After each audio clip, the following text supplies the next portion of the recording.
எல்லோருக்கும் எல்லாம் வளமும் செல்வமும் புகழும் கிடைக்க வேண்டும் என்று எல்லாம் வல்ல இறைவனை வேண்டி வணங்கி உங்கள் அபிமானமான ஜோதிடர் KM ரவிக்குமாரின் அன்பு வணக்கங்கள். அன்பார்ந்த மேசராசி நேயர்களே, இக்காணொளி மூலமாக மேசராசியை பற்றி நாம் காண்கிறோம். முதல் முறையாக இந்த காணொளி பார்க்கக்கூடியவங்க சப்ஸ்கிரைப் பண்ணி பெல் பட்டன் அழுத்தி ஆல் ஆப்ஷன் கொடுத்துக்கங்க. மேசராசி நேயர்கள் அசுவினி நட்சத்திரம், பரணி, கிருத்திகை முதல் பாதம், இந்த 3 நட்சத்திரங்களில் பிறக்கக்கூடியவர்களுக்கு அமைகிறதான் மேசராசி. மேசராசி என்பது செவ்வாய் பகவானுடைய ஆதிக்கம் செலுத்தும் ஆட்சி பெற்ற ராசி தான் மேசராசி ஆகும். இந்த மேசராசியில் சூரியன் பகவான் உச்சம் பெறுகிறார். அதாவது மேசராசியினுடைய சிறப்பம்சமே என்னன்னு கேட்டிங்கன்னா, 2 ஆளுமையான கிரகங்கள். ஒன்று செவ்வாய் பகவான், அவர் அங்கு ஆட்சி பெறுகிறார். 2 சூரிய பகவான். 9 கிரகங்களிலேயே சூரிய பகவான் தான் முதன்மையான கிரகம். முதன்மையான ஒரு கிரகமான சூரிய பகவான் தான் அந்த இடத்தில் உச்சம் அடைகிறார். அப்பொழுது மேசராசியில் பிறந்தவங்க எப்படி இருப்பாங்க அப்படின்றது ஒரு பொது பலனாக நம்ம பார்த்துட்டோம். அப்படின்னா அவர்களிடத்துல செவ்வாய் பகவான் ஒரு போராட்ட குணமாதிபதினு சொல்லலாம். போராட்டக்காரர்கள் அப்படின்னா அவர்கள் பெரும்பாலும் பார்த்துட்டிங்கன்னா போர் வீரர்கள், அதாவது இராணுவத்தில் காவல்துறை அதிகாரிகளாக, இப்படிப்பட்ட உயர் அதிகாரிகளாகவும் அவங்க இருப்பாங்க. அதே போல் அவங்களை பார்க்கும்போது அவங்களுடைய மேசராசிக்காரர்கள் செவ்வாயுடைய அதிபதி என்பதனால வியாபாரம், தொழில் ரீதியாக அவங்களுடைய சொந்த பிஸ்னஸை நாம் சொந்தமாக செய்யணும்னு நினைக்கக்கூடியவங்களும் இந்த மேசராசியில் மிகவும் அதிகமாக இருப்பார்கள். மேசராசிக்காரர்கள் பொறுத்தளவுக்குமே சட்டுன்னு அவங்களுக்கு ஒரு கோபம் வரக்கூடியவங்க. ஒரு சின்ன விஷயம் பிடிக்கலனா கூட அவங்களுக்கு டென்ஷன் ஆயிடுவாங்க. அவங்க மனசில் வச்சுக்கிட்டுலாம் பேச மாட்டாங்க. அவங்க பேசக்கூடியது யதார்த்தமாக பேசக்கூடியவர்களாக இருப்பார்கள். அதே போல் பேச்சாற்றல் மிக்கவர்களாகவும் இருப்பார்கள். பேச்சாற்றலையே எவ்வளோ பெரிய மனிதர்களாக இருந்தாலும் இவங்க பேசுகிற விஷயத்திலேயே அவங்களுக்கு இவங்க மேலே ஒரு நல்ல அபிப்பிராயத்தை வந்துடும். அந்த அபிப்பிராயத்தை கொண்டு இவங்க பெரிய மனிதர்கள்கிட்ட அதிகமாக ஒரு பழக்க வழக்கங்கள், அதிகமான ஒரு நட்பு வட்டாரம், அரசியல்வாதிகள், பெரிய மனிதர்கள், இவர்கள்கிட்டலாம் இவங்க ஒரு பார்த்திங்கன்னா ஒரு அண்டர்ஸ்டாண்டிங்கு இவங்களுக்குள்ளே இருக்கும். அப்படிப்பட்டவங்க தான் மேசராசிக்காரர்கள். இந்த மேசராசி அமைப்பு உள்ளவங்களுக்கு இப்போ நம்ம பார்க்கக்கூடியது 2025ஆம் ஆண்டின் இறுதி பலனாக நம்ம காண்கிறோம். அதாவது தமிழ் விசுவாச வருடம் கார்த்திகை மாதம் 1ஆம் தேதி முதல் மார்கழி 16ஆம் தேதி வரை இந்த 45 நாட்களில் இந்த மேசராசிக்காரங்களுக்கு எப்படி இருக்கும் அப்படின்றத நாம் இந்த காணொளி மூலிமா நாம் காண்கிறோம். ஆனால் இவங்க கடந்த காலம் இவங்களுக்கு எப்படி இருந்துச்சு, இந்த மேசராசிக்காரர்களுக்கு இந்த கடந்த காலமெல்லாம் இவங்க என்ன நடந்துச்சு இவங்க லைஃப்பில் அப்படின்னு பார்த்துட்டோம்னா, உண்மையிலேயே சொல்கிறேங்க, இவங்க பட்ட கஷ்டத்துக்கு அளவே இல்லை. நிறைய கஷ்டங்களை சந்திச்சிட்டாங்க. ஏழ்மையாக இருக்கிறவங்களும் சரி, வசதியாக இருக்கிறவங்களும் சரி, அவங்களுக்கு சூழலுக்கு ஏற்ற மாதிரி சில பிரச்சனைகளை இவங்க சந்தித்திருப்பார்கள்.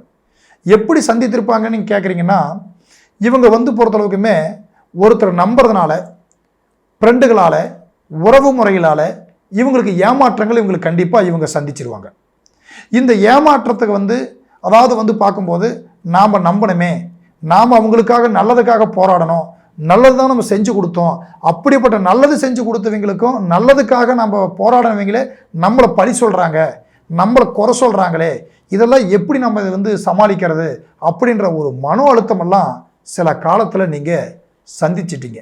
ஏன்னா மேசராசி பொறுத்தளவுக்கும் செவ்வாய் என்பது அதாவது அவருடைய பேச்சு ஒரு பார்த்திங்கன்னா ஒரு ஓப்பன் டைப்பு. நம்ம எதை மனதில் பட்டதோ அவங்க பேசக்கூடிய அளவுக்கு அந்த செவ்வாயினுடைய தைரியம் அவங்கக்கிட்ட கொடுத்துரும் அந்த மேசராசிக்காரர்களுக்கு. அப்படி அந்த தைரியமான வார்த்தையே சில நேரத்தில் சிலருக்கு பிடிக்காத போயிடும். அப்படி பிடிக்காத போனவங்களால் நம்மக்கிட்ட பார்க்கும்போது ஒரு சிலர் நம்மக்கிட்ட நேரடியாக வாதம் பண்ணியிருப்பாங்க, சிலர் மனசில் வச்சுக்கிட்டு வெளியில் போயிருப்பாங்க. ஆனால் நீங்கள் சொன்னது அவங்க நல்லதுக்கு தாங்கிறத அவங்கள புரிஞ்சுக்கிற ஒரு காலம் வரும். அது வரைக்கும் நீங்கள் தான் பொறுமையாக இருக்கணும். இந்த மேசராசியில் உள்ளவங்களுக்கு பார்க்கும்போதுங்க, கடந்த காலத்தில் இப்போ சமீபத்தில் உங்களுக்கு பார்த்துட்டிங்கன்னா திருக்கணித பஞ்சாங்கப்படி உங்களுக்கு இப்போ 7.5 சனி நடந்துட்டு இருக்குது. 12ஆம் இடத்தில் சனி பகவான் மீன ராசியில் அமைந்திருக்கிறார். அப்போ உங்களுக்கு 7.5 சனி. இந்த 7.5 சனி தொடக்கத்திலேருந்தே உங்களை வாட்டி வதக்கி எடுத்துருச்சிங்க.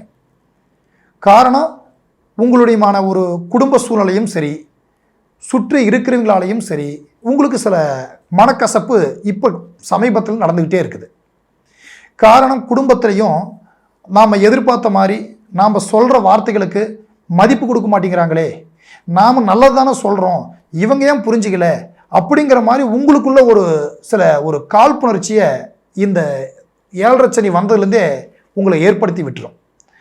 அதே போல் உங்களுக்கு பார்த்துட்டிங்கன்னா உங்களுடைய முன்னோர்கள் மூலியமாக வந்திருக்கக்கூடிய சொத்துக்கள், அதாவது பார்த்தோம்னா பூர்வீகம் அப்படின்னு சொல்லக்கூடிய பூர்வீக சொத்துக்கள், இந்த பூர்வீக சொத்துக்களால் சில பிரச்சனை ப்ராப்ளம், அதாவது இது கூடுமான வரைக்கும் ஹையஸ்ட்டாக பார்த்தோம்னா நீதிமன்ற வழக்குகள் வரைக்கும் கூட போகக்கூடிய வாய்ப்பு, இல்லை மனதளவில் பேச்சுவார்த்தை மூலியமாக கூட ஒரு சலுப்புகள், சரி நாம் இந்த நேரத்தில் போய் நம்ம இதை பேசுனோம்னா இன்னும் பெருசாகுமே அப்படின்னு சொல்லி கூட நம்ம கொஞ்சம் நாளைக்கு இது விட்டுறலாமா, அமைதியாக இருக்கலாமா, இல்லை நம்ம எத்தனை நாளைக்கு தான் இப்படி நம்ம பொறுமையாக போகிறது, அப்போ நம்ம எப்போ தான் இந்த பிரச்சனை நமக்கு தீரும், இதுக்கு நாம் ஏன் இப்படி இருக்கணும் அப்படிங்கிற ஒரு இரு மனசில் 2 மனதமாக போராடிக்கிட்டு இருக்கிற நேரம் தான் இப்போ உங்களுக்கு கடந்த காலத்துலேருந்து இப்போ சமீபமாகவே அது உங்களுக்கு நடந்துக்கிட்டு தான் இருக்கும்.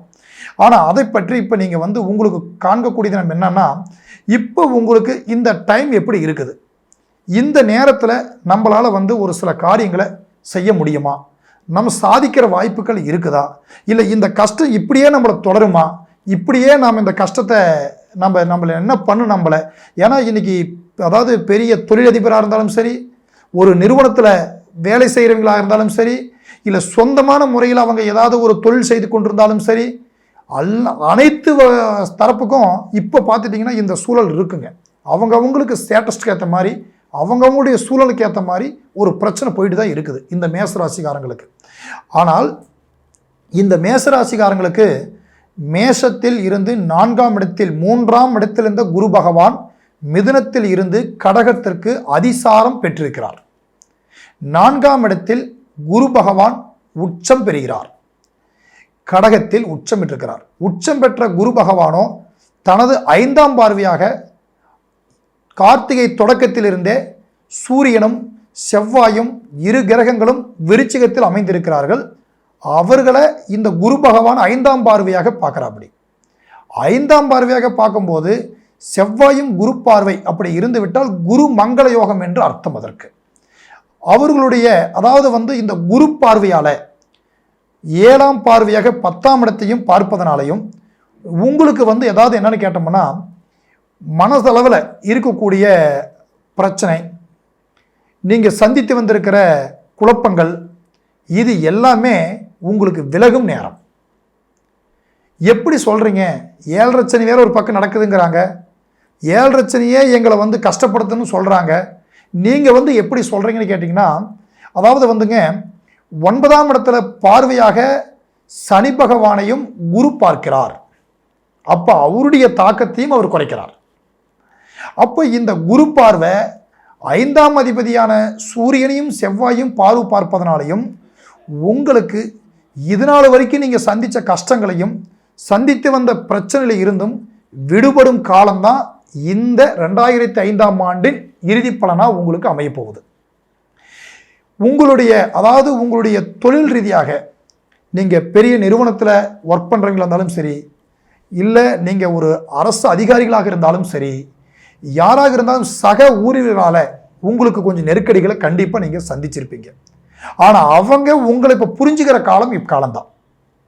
நீங்கள் உங்களை பற்றி அவர்கள் அப்படி இல்லை, நாம தான் அவங்கள தவறாக நினச்சிட்டோம் அப்படின்னு நினைக்கக்கூடிய ஒரு டைம் இந்த குரு பகவான் அதற்குண்டான வாய்ப்பு உங்களுக்கு ஏற்படுத்தி கொடுக்கும். அதே போல் உங்களுக்கு பார்த்துட்டிங்கன்னா, உங்களுடைய ராசிநாதனுடைய செவ்வாய் பகவானும் சூரியனும் இணைந்து இன்று தொடக்கத்தில் உங்களுக்கு விருச்சிகத்தில் அமைந்திருப்பாருங்க. இந்த விருச்சிகத்தில் அமைந்த செவ்வாயினால் உங்களுக்கு ஆட்சி பெறுகிறார், வளம் பெற்று உட்கார்ந்திருக்கிறார். அதனால் நீங்கள் உங்கள் மனதில் பட்டது இப்போ நீங்கள் நேரடியாக உங்கள் மனசுக்கு எது சரின்னு படுதோ அதை நீங்கள் தெளிவாக நீங்கள் பேசலாம், தெளிவான முடிவு எடுக்கலாம். அடுத்தவர்களை நீங்கள் நம்பாதீர்கள்.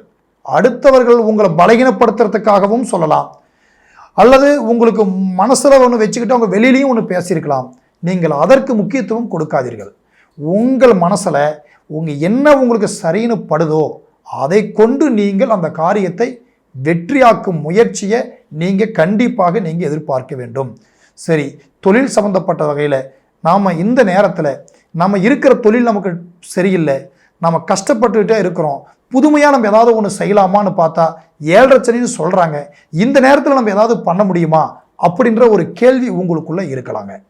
உங்களுக்குள்ளே அப்படி இருக்குதுன்னா நான் உங்களுக்கு இந்த நேரத்தில் நீங்கள் இரும்பு துறையில் இரும்பு சம்மந்தப்பட்ட லைன் இது உங்களுக்கு இன்றைக்கி செட் ஆகாது. நீங்கள் அதாவது பூமி சம்மந்தப்பட்ட தொழில், மனை வாங்குவது, இது மாதிரி சம்மந்தப்பட்ட லைனில் வியாபாரம் ரீதியாக தொழில் செய்யக்கூடியது, வெளியூருக்கள் சென்று தொழில் பண்ணணும்னு ஆசை இருக்கிறவங்களுக்கு இது இந்த நேரம் நீங்கள் முயற்சி எடுக்கலாம். நம்மளுடைய இடத்துல இருந்து நம்ம வெளியூர் போய் பார்க்கலாமா, வெளியூரில் ஏதாவது ஒரு தொழில் செய்து நம்ம பண்ணலாமா அப்படிங்கிற ஒரு எண்ணம் உள்ளவங்களுக்கு இது ஒரு சாதகமான நேரமான நாம் முடிவெடுத்துக்கலாங்க.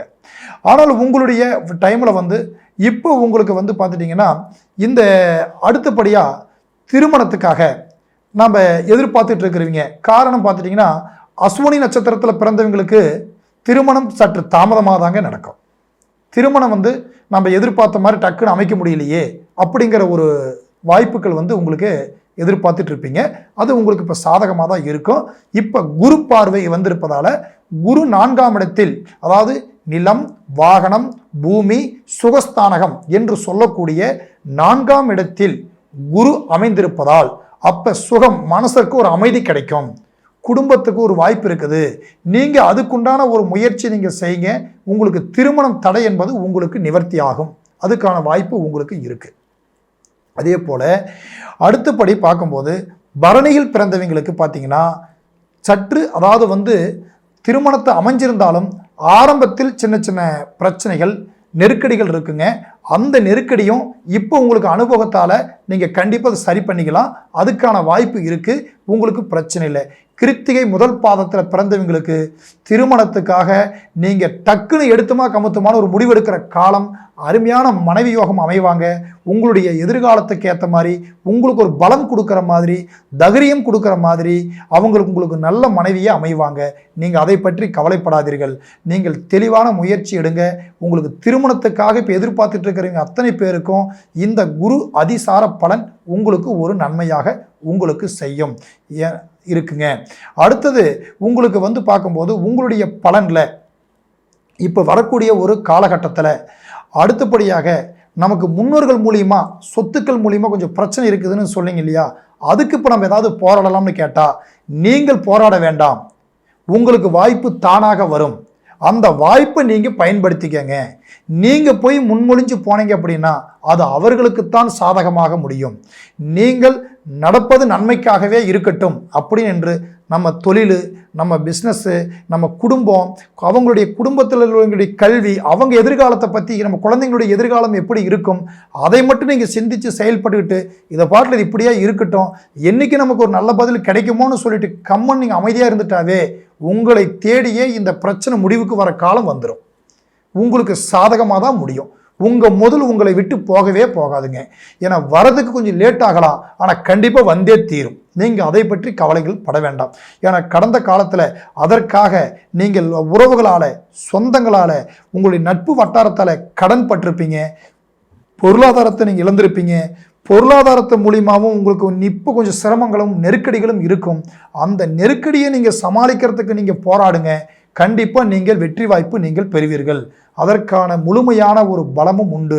அதே போல இன்று இந்த மேசராசிக்காரர்கள் பெரும்பாலானவர்கள் வெளியூர்களில் சென்று தொழில் செய்வார்கள். தொழில் செய்யும் எண்ணம் உள்ளவர்களாக இருப்பார்கள். அப்படி தொழில் பண்ணக்கூடியவங்க அனைத்துமே அங்கே சுற்றி இருக்கிறவங்க கிட்ட நாம் பழக்க வழக்கம், ஃப்ரெண்ட்ஷிப்பு எல்லாமே ஒரு அளவாக வச்சுக்கங்க, நிமிட்டாக இருங்க. காரணம் இப்போ நல்லவங்க யார், கெட்டவங்க யாருன்னு கூட இப்போ உங்களால் சரியாக புரிஞ்சிக்க முடியாத ஒரு சூழலில் ஒரு குழப்பத்தை நோக்கித்தான் நீங்கள் போயிட்டுருப்பீங்க. இந்த நேரத்தை பொறுத்தளவுக்கும் அதிலெல்லாம் நீங்கள் தெளிவான முறையில் நீங்கள் கண்டிப்பாக நீங்கள் இருக்கணுங்க. காரணம் உங்களுக்கு ஏற்கனவே இதெல்லாம் நடந்திருக்கும். இப்போ மீண்டும் நடக்காமல் இருக்கிறதுக்கு உங்களுடைய அனுபவத்தாலையும் உங்களுடைய அறிவினாலையும் தான் நீங்கள் பொறுமையாக இருக்கணும். ஏன்னா கிரகங்கள் உங்களுக்கு இப்போ குரு பலன் உங்களுக்கு சாதகமாக இருக்குது. இந்த சாதகத்தை கொண்டு நீங்கள் சில காரியங்களை சாதிக்கும் நேரம் உங்களுக்கு கண்டிப்பாக அமையும். அதை நீங்கள் அதுக்காக கவலைப்பட வேண்டாம். இப்போ இதுவரைக்கும் நான் உங்களுக்கு சொன்னதுங்க ஒரு பொது பலனாக நான் உங்களுக்கு சொல்லியிருக்கோம். நீங்கள் அதாவது பாருங்கள், கீழே என்னுடைய நம்பர் இருக்குது, கால் பண்ணணும். ஏதாவது சந்தேகங்களை கேட்கணும்னா தாராளமாக கால் பண்ணுங்க. அதே மாதிரி உங்கள் ஜாதகத்தை ஒரு முறை, உங்கள் சுய ஜாதகத்தை நல்ல ஜோதிடர்கள்ட்ட கொடுத்து, இல்லை நீங்கள் உங்கள் சந்தேகம் இருந்தால் எங்ககிட்டயே கூட கேளுங்க. அதனுடைய டவுட்டை கிளீன் பண்ணி நீங்கள் அதுக்கேற்ற மாதிரி நீங்கள் உங்களுடைய வாழ்க்கை பயணத்தை தொடங்குங்கள். உங்களுக்கு வெற்றி நிச்சயம் கிடைக்கும். நல்லதே நடக்கும். நன்றி, வணக்கம்.